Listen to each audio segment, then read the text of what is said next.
That sounds crazy. That sounds cultish. That sounds, oh, they're going to be a military. That's not what I'm saying. It got nothing to do with the military. You got to do with people who realize that there's people calling themselves human beings, look like human beings, work with us every day, eat with us, serve us our food, hostess us on the planes, lead the prayer in the church, and they are devil's children. It says in Revelation, Michael and his host, and Satan and his host. But you know what it says in Revelation 12? Satan's host was cast out of heaven down to the, and there was found no place at all for them in heaven anymore. So where are they at? Here. That's right. And when they got to that same devil who was cast out in the beginning, right? Yet, when in Job, when they get ready to go back to heaven before God, the devil is with them. You can't get back in heaven. So God asks him, right up in Job, ask the devil, where have you been? And the devil answered, walking up and down on the earth and to and fro. You want to see what that looks like? Huh? You want to see me walk up and down the earth and to and fro? Yes. Walking up and down the earth and to and fro.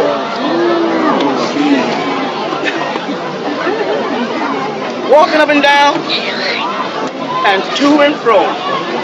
He's been spreading his religious philosophy, which we're thinking is Christianity, and it's Antichrist. Because it's not preparing us to save Christ, it's preparing us to want to be saved by Christ and doing nothing but sitting down. That's why I asked earlier, who here is ready to be judged right now? None of us, honestly. Of course, you'll find one nut that says, I don't bless us. They always going to be there. But who's ready to be judged now if God was here right now? And who's here that if Christ is going to be, if we found that this woman amongst us, if we found that she was impregnated by that holy child, what will we men do? Are we willing to stop and hold hands and put a barrier around her and women and say that we're going to, until that baby's born, we're going to stand there, we're not going to eat, we're not going to sleep, we ain't going nowhere until that Christ child is born? Are we willing? Can we break away? No. You know why? Because they got a chain on our ankle saying I got to go to work, I got to do this, I don't have the time for that. And I'm leading into something. Why they don't like this organization? Because I'm teaching people how to be independent and control their own time. So they say, no, he tells people to stop going to school. That's not what I tell people. I want you in the schools. You know why I want you in the schools? Because I want you to be there to see where Satan's children are too. Because they're there. I'm going to show you a very simple way how Satan's children work. A loud noise bangs up there. Everybody stands up. Something starts to move. We get ready to run, and she falls. And 39 people fall over her and die. That was her job. That's her job. Her job is to get it at the end of the basketball game. Her job is to be the one that throw the first whatever onto the floor, which starts the riot that causes so many innocent people to lose their lives. That's their job. Now, we don't want to see that. If I told you Michael Jackson was one of the devil's children because of the time span he wasted in our life and involved us in his idiocy, regardless of how, I don't care about if he made himself purple or green, that's not the point. Think of how much time of our lives we were sitting around going Billie Jean with him. How his job was barely to steal a portion of time. And he became my idol, let's say. Just for that period of time, I no longer worship God. I was, in a subtle way, worshiping. That's why the word idol and idol is so close. Phonetically, they can be tricky. One is idolatry, right? An idol worshiper. And the other is a person like Michael Jordan. If anybody here played basketball, he became mine. If I was a golfer, Tiger Woods would be mine. But I won't say I'm worshiping him. No, I'll be at every one of his games, which would be his church service. And I'll be cheering him on, which would be I'll be one of his choir singers. And every time he gets that back, I go, yes! I got the Holy Ghost. Your father has pictures of him on my wall. Right? I'll follow him. They said, it's going to be in Louisiana. Get a whole bunch of guys, some beer, some cars. Tell our wives, we don't care what y'all think. We're going to the game. We'll deal with it when we get back. That's a religion. That's how sullen and that's how busy the devil is now. Because all the signs of the coming of Christ are right in front of us. All the signs, pestilence, diseases, earthquake. While we're talking right now in Peru, there's an earthquake. I know Houston, Texas didn't realize that God was mad at them for killing that boy. But the day he died, the following day, Houston was hit with the biggest flood it ever had. Now, why all of a sudden? Because if this was biblical time, and a town was isolated, and they killed a man who said, I did not kill anybody. I'm taking revenge for what y'all did to them kids in David Kuwait's town. Because like I said, we don't know what David Kuwait really did to warrant that kind of murder. Having some guns in your house in Texas, everybody has guns in Texas. If you want to find out what the bad guys are, go get them militia. They got tanks. There's some people with some guns out here. But David Kuwait, he had a God complex, you see. They knew if they told us that he thought he was Jesus, that would get our attention. And we don't like that. And that made it okay to kill him. But what about all the kids that died? How do they justify the kids? Oh, it was an accident. There's no such thing as an accident with the sophistication that we live in right now where they can listen through a brick wall. It didn't have to go that way. So this man says, I retaliated on the same day that you did that, and I blew up one of your buildings with your children in it. Isn't that hate breeds? You taught it? Isn't that what's called an eye for an eye and tooth? Isn't that what goes into all the stuff you teach us? And now they put that man to death. And then Houston, Texas is flooded out and thousands of people die. All of a sudden, they don't see that maybe the spirit I can't remember the name. That's McVeigh. You know what bothers me the most? That people wanted to tell about us. That's how we knew the world was in a bad state. When people, if someone killed my children, if I was sick enough to want them dead, I wouldn't be sick enough to want to watch them. Because I'd be as sick as a serial killer. Only a serial killer takes pride in watching someone die. That's what they teach. They teach serial killers people who take pride in watching people die. Is that what they teach? So we're in a time where nation is against nation. Kingdoms are against kingdoms. There's pestilence.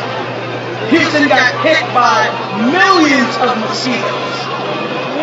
So check the news, don't believe me, check it out. Not only did they have a flood, but now after the flood, there's millions of mosquitoes and they're petrified that there's going to be a virus. Why isn't it God all of a sudden? Why isn't that a curse on God? It was Egypt that called it plagues. But we live in that day and time now where all the signs are laid out for us. The writing that it says on the wall. It's the time of return of the Messiah. You know what's going to be so sad? Your best friend could be better. Your girlfriend, your sister, your boss turn on you just like that. When you start saying, you know what? And you think you got confidence in them. There's a friend of mine that goes back a long way here. So I say to him, you know what? I'm thinking he feels the way I feel about it. I'm thinking, really? How do you know that? You know, can't you see the signs? Explain it to me. When do you think he's going to come at? Why hasn't he revealed his skills? Why hasn't he revealed his skills? And my best friend, I'm not trying to turn friends against friends. I'm telling you, Judas was Jesus' friend. He was breaking bread with him, hanging out with him. All the while inside, he was planning on setting him up. And what makes you think that your lover or your best friend is doing the same thing? Hanging with you for the same reason. Because, like I said earlier, the signs say it's time. Everything points to this hour. A lot of people don't know that the original shrines were created for the sole purpose of protecting Christ when he comes. And to move his family, move them all the way out of Jerusalem when the people sought to kill them. why there was no crucifixion. But yet, it looked like there was two. No man can take God's hand. Are you with me? So there is no army of Christ. There's no one prepared. We're sitting here waiting for the child to be born. The Bible gives us a full description of where at, what to expect. But what are we doing? Are we preparing? Huh? You saw those guys on the road in red marching? You said, that's kind of cute. That's nice little costume. Beneath the costume, there's a brotherhood forming to say we all accept that Christ is near and that we are willing to hold hands and put a circle around that woman with her. And regardless of what it takes to protect him so he can get how we refer to as a smooth transition into this world to remove the sin. And you'll watch people you love disappear. But they are the ones who introduce you to the sin. The friend comes to your room and says, I got some marijuana, we're going to go to the party. You had no intention of smoking marijuana. I went down there and got some marijuana. We're going to have some fun and get high at night. I said, no, I don't smoke marijuana. Oh, you scared. I don't smoke it. Oh, man, you just count. You don't have no fun. For long, you sitting there smoking marijuana. And you don't realize that was the devil. Next time you out there buying your own marijuana and you're introducing it to the next innocent kid in the next room, and what do you become? The devil's help. That's the day and time we came. That's why we had to strive to get past the year 2000. I'm going to shut up for a quick second. I want you to hear something. Right? Listen. Hear that? What do you hear? That's what it's all about. That's what it's all about. It ain't nothing about you and me. It's all back. You don't realize that everything's based on you and me. That's where you make the mistake. Because that's what we're dying for. You understand? I don't want any more of my children shot to death just because somebody is angry at someone else. You follow that? I don't want it. We have to prepare places for them. That's why they didn't want us to set up there. They don't know why they don't need 476 acres. How you gonna tell me? Ask me why I need 476 acres? You know, how you gonna ask me what my needs? I don't need 476 acres because I plan to build houses and schools and hospitals. I plan to have a place that's safe for us because you can't control what's going on out there. There's now out there. There's now what's going out there. When you get into your house, right, there's what's called out there. When you step out there, anything can happen. From a hijacking to a drive-by, and now you're telling me, send my kid out there. And I say, fine. Are you going to protect my kid? Well, I can't guarantee it. You doggone right you can. I'm watching television and watching kids stand up because of stuff you're teaching them and spraying kids in school, and then you just have to call the parent on the phone and tell them, sorry, but your 5-year-old son just got shot. Because some kid went crazy because he watched some video game. And I'm supposed to say, okay, I understand, that's the system, that's the system. I understand. That's what I'm supposed to say. Is that how you really feel? No. You know what? It hasn't knocked on your door yet, so you don't care yet. Anybody has a relative with cancer? Once you love that person, once you found out they had cancer, then you started studying what cancer was. You started learning cancer. Before that, it didn't knock on your door. So you heard about it, it just wasn't as important. You know what I'm saying? Anybody had their car jacked? Well, y'all must be carjackers then. I'm trying to say, we are always waiting until it knocks on our door, and then we start studying. I'm saying, you better start preparing now for what's going on. And that's why they say, nah, we don't need this. We don't want y'all to have your own thing. You can't think for yourself. You're caught. You're going to commit suicide. Every month they got something new on the internet about us. And they ran. We were criminals. We was a RICO. We were everything. And we stood here and we stood against them day in and day out and fought them in court and used the system until now they're back. Now they're fighting each other. Ain't that right? They're not finished. Because they see the plan. Because while you sit here, there's people driving by now from that town that hates us a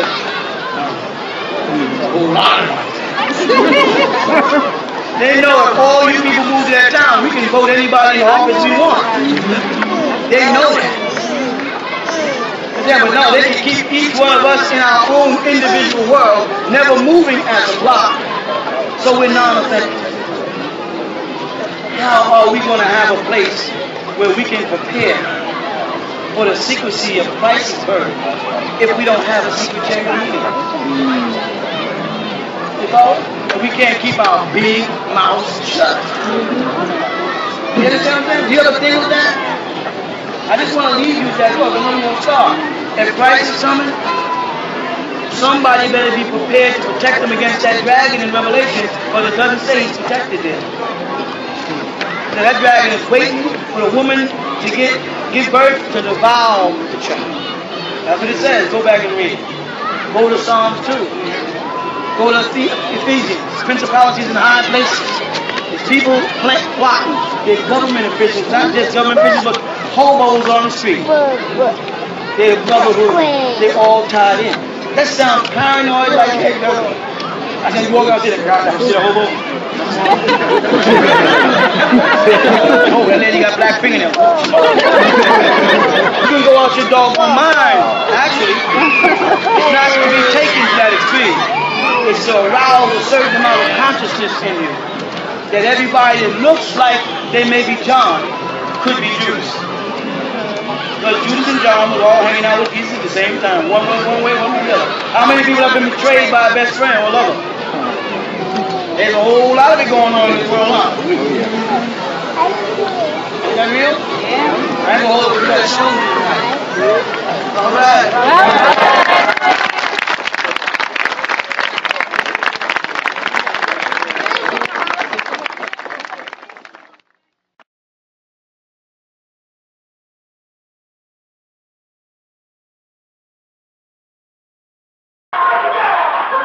نشهد أن لا إله إلا الله وحده لا شريك له الحمد لله رب العالمين الحمد لله الوالي الكريم وصلى الله على الأنبياء أجمعين والمسيح والمهدي والمجدد لمن مرسلين. Are we not the bearers of witness that nothing would exist if Allah didn't create it? And that He is alone and has no partner?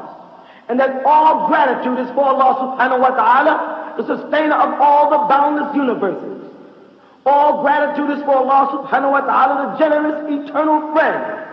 And send salutations of Allah on all of His prophets and His apostles, and on the Messiah, the anointed one, and on the Mahdi, the guide, and on the Mujaddid, the reformer, which was all sent from Allah subhanahu wa ta'ala.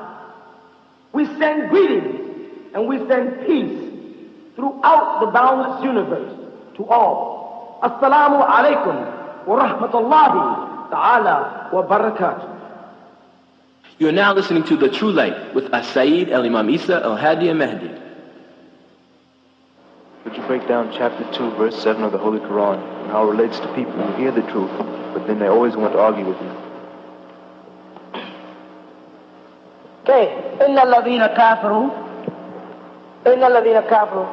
Again, surely those who are kafir, they maliciously attempt to cover the truth. It's sawa'un, it's equal, it equivalents to alayhim, on them. It says andartahum. The word nazar means to warn somebody. It calculates whether you warn them am lam tundirhum, or you warn them not. La yu'minun. They're not going to be faithful. So what does it translate to mean? Surely those who try to cover the truth, it comes out the same whether you try to warn them or if you don't warn them. They're still not going to become faithful. Now, you can talk yourself hurtful in the face trying to convert some of these people who think they understand Islam. You're wasting your time because they think they got it figured out. Because they bypassed the Quran and went to Hadith.